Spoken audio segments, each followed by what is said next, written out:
Sa mga balita po sa lalawigan, patay na ng matagpuan ang dalawang batang magkapatid na 3 araw nang nawawala sa Zamboanga del Norte. Naaagnas na at umaalingasaw ang bangkay ng mga bata nang matagpuan nga sa loob ng isang pick-up.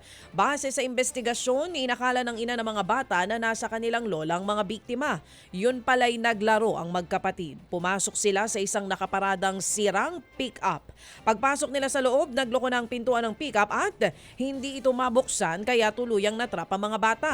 Nakaburol na sa ngayon ang magkapatid.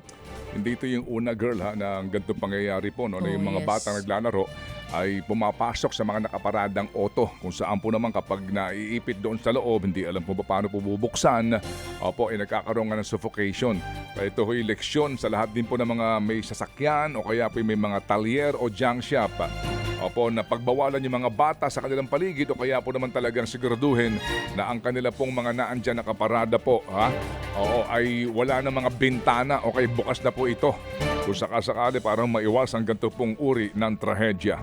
Samantala po naman, nagprotesta ang mga estudyante at magulang laban sa umano'y maling pamamalakad sa founding anniversary ng Besling College of the Philippines sa Bataan. Matatandaan pong ilang estudyante ang hinimatay dahil nga po sa gutom at pagod sa nasabing aktibidad. Inilarawan pa yan ng mga estudyante na mala-death march dahil nga daw po sa layo ng mga bus sa resort kung saan ito ginawa. Dagdag pasakit din daw ito na ang umano'y pananakot ng naturang paaralan sa mga estudyanteng nag-post online ng nangyari. Pag-iinitan daw ang mga nag-post ng mga nangyari po sa Bataan. Wala pang bagong bahayag dito ang Bestlink. Pero sa isang statement, sinabi nilang gawa-gawa lang daw ho at walang katotohanan ng umano'y maling informasyon kaugnay po sa kanilang founding anniversary. Talaga. 3 naman ang patay matapos sumalpok ang kanilang kotse sa isang truck sa Haro, Iloilo.